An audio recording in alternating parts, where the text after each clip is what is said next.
What's up guys, Jtmoffroad here. Today's video, I'm going to show you how I changed the garage from this to this.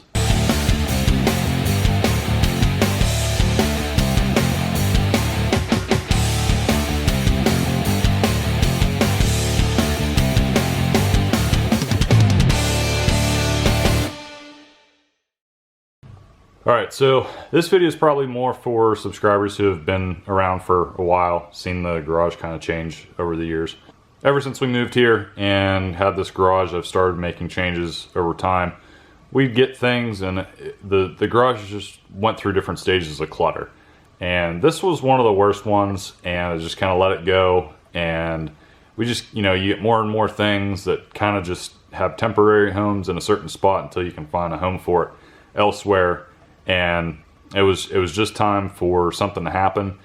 I've also kind of wanted to just rework the one wall. It was just not very efficient. Like, it worked for what I was using it for a while, but it just wasn't very useful. So something had to change, needed to do something. So just general background, the idea of how I use my garage is the one side of the garage is mainly for longer vehicles, mainly the truck. So I can actually walk the whole way around it. I think overall dimensions like 23 by 23 inside, and it doesn't really give you a whole lot of room if you have like a continuous bench in the front. The other half of the garage is workspace, workbench, tools, all that stuff, and that gives me more room to have the Jeep. Since it's so small, I can sit there and I can work on it. So through this whole kind of break that I had with YouTube, I was doing a lot of saving, trying to save up some money to start doing some things to the Jeep behind me.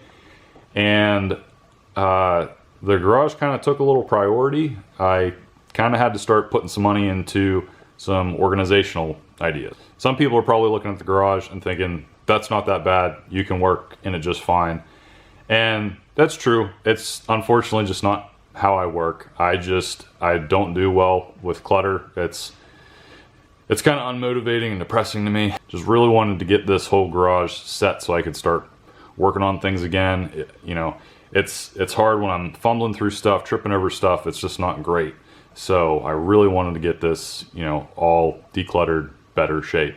So the one idea that I had was the wall behind me. It was all just kind of shelving, and it held stuff pretty well for what I was doing. I was parting out some avalanches and had a lot of parts hanging around, and it worked well, but I wanted to use that as actual workspace.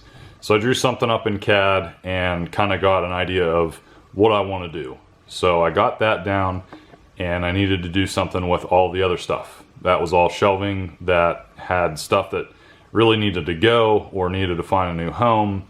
There's just a lot of stuff in the garage that I didn't really have space for, and I don't have a shed. So it was time to get a shed. We don't really have a great place to put a shed on our property. It's not very big, and the only space that made sense was up against our garage. So I measured an area out. It's going to cover up a window, unfortunately, but I think we could make it work. And once I measured it all out, it seemed like it was going to be fine. There was enough space for everything. It kind of worked out perfect, in all honesty.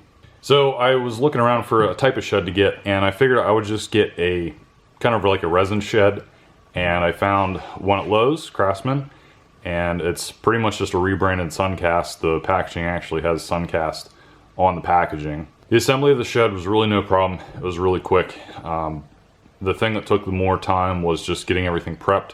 I leveled the ground, had to build a gravel pad underneath. That's just the way I went about it. You could do it, concrete pad or whatever you want to do. After that, I had to build a frame for the whole thing to sit on. It gives you instructions how to build it. It was, super simple. Everything has all the dimensions there. Went ahead and cut it all out pretty quick, put it all together. It was pretty heavy, so I had to have a buddy come out, help bring it over, put it on the gravel, and then we could build from there. By the time that was done and I was ready to assemble the shed, I kind of did some of the pre-assembly the night before, and the next day I had a buddy come out, help put the whole thing together. You could do it without the help of somebody, but it'd be so much easier to have somebody there helping with you. There were some instances where I had to kind of press down on the top of the roof while my buddy would be on the inside using the screw gun, zipping the thing together. Just that a little extra pressure would help. So that, you know, if you wanted to do something like that, the extra hand might be good to have. So at this point it's great, nice and big, but I needed to make some shelving. So I went ahead and drew some stuff up in CAD, cut everything out, put it all in. It fits nice and snug. There's plenty of shelving in there, and sure enough, it's filled up very quickly. I'm gonna have to reorganize it again, but we got a lot of stuff out of the garage and into the shed. So at this point, it's time to start working on all the clutter in the garage and work on pulling all that shelving off so we can build something new. So the first part of that I had to tackle was kind of separating all of the scrap out that I had laying around. It's a lot of stuff that I kept over the years thinking I could use this to start doing some more practice with welding. And it was honestly, I'm to a point now where space is more valuable to me than having stuff around. All the scrap that I had, it's all rusty, it's all gonna have to take some prep, and I just don't have space for it. So we need to get it out, and took a whole bunch of scrap to the scrap yard. I kind of got one pile together and I was like, okay, this is great. And I was looking at all the stuff I had around that I thought I could use for welding. I'm like, no, that's really not gonna work either. So I separated out the good stuff.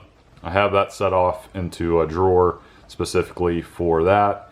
And all the other stuff went to the scrap yard. So I took a ton, literally a ton of scrap to the scrap yard, got rid of that. That's all out. Huge space savings just having all that stuff out of here finally. After that, I have a bunch of drawers sitting around that I kind of was just throwing stuff in when I'm working on projects. It's kind of like I'm just trying to get through everything, and I need to throw something somewhere to get it out of the way so I don't have stuff on tabletop.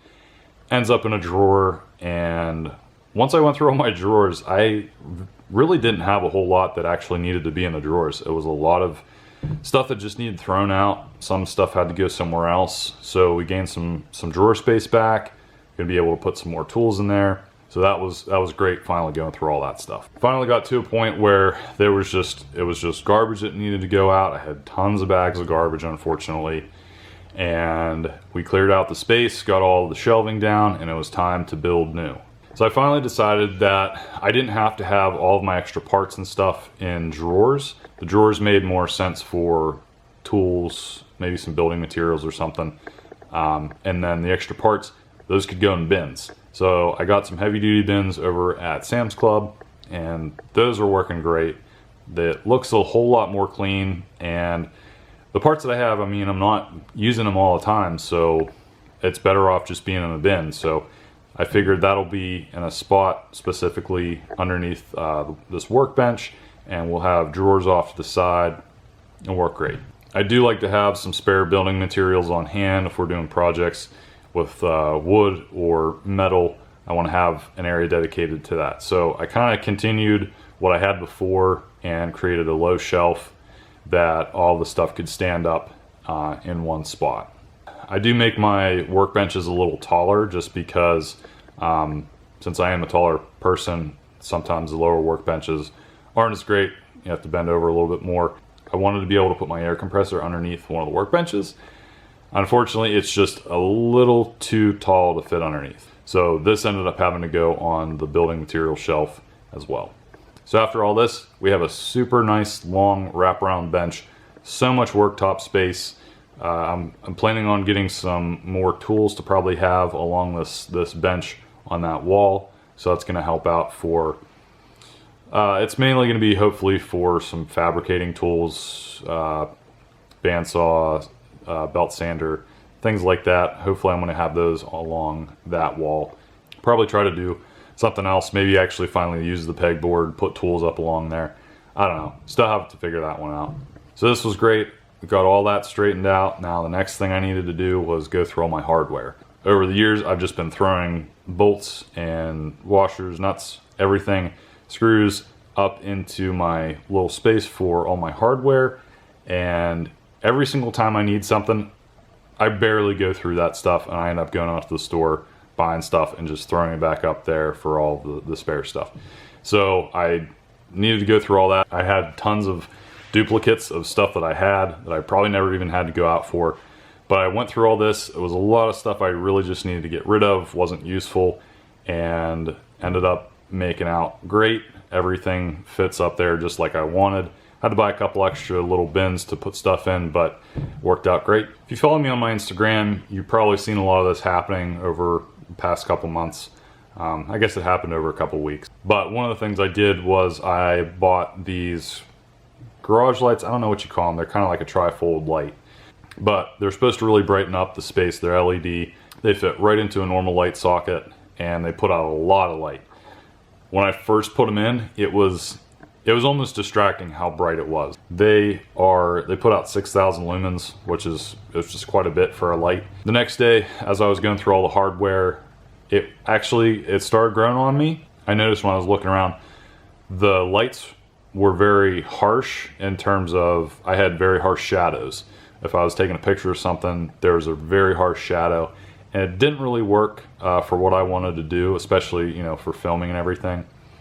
I was looking online, somebody else had a YouTube channel, and they said the exact same thing. The shadows were just super harsh.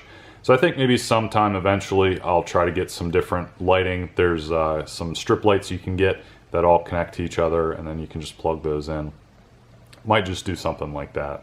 But now the garage is pretty much the way I want it. There's still some more things I want to do. I'd like to get the hardware organization a little better, maybe have some bins or something.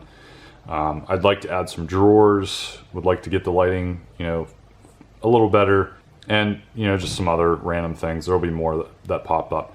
But this was big. This was such a huge step. Finally got all the decluttering done, and my motivation's back. So hopefully we'll be back up and running with videos. I'm trying to shoot for every other week. I was doing every week last year and the year before. Things slowed down. We're going to try to get back to every other week. So we'll keep going with that. So hope you liked the video, guys. Let me know what you think about the garage. Let me know if you work in clutter very well, or if you can't have that and you got to have a nice clean space. It's always interesting to see different opinions on that, see how everybody works. Everybody works different. Just drop that down in the comments. So again, thanks for watching the video. That's about it for this video, guys. See you in the next one.